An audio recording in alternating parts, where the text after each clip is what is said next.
അസ്സലാമു അലൈക്കും വറഹ്മത്തുള്ളാഹി വബറകാതുഹു. സുഹൃത്തിൻ്റെ ചോദ്യം, പ്രാർത്ഥന നടത്തുന്ന സന്ദർഭത്തിൽ കൈ പൊക്കണമോ, അതുപോലെ കൈ ചുംബിക്കണമോ പ്രാർത്ഥന അവസാനിച്ചാൽ? പ്രാർത്ഥനയുടെ മര്യാദയിൽപ്പെട്ടതാണ് കൈ പൊക്കിയും കൊണ്ട് പ്രാർത്ഥിക്കുക എന്നത്.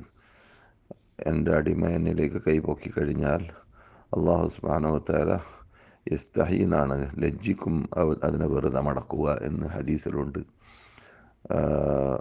അതുകൊണ്ട് മര്യാദ കൈപ്പൊക്കലാണ്.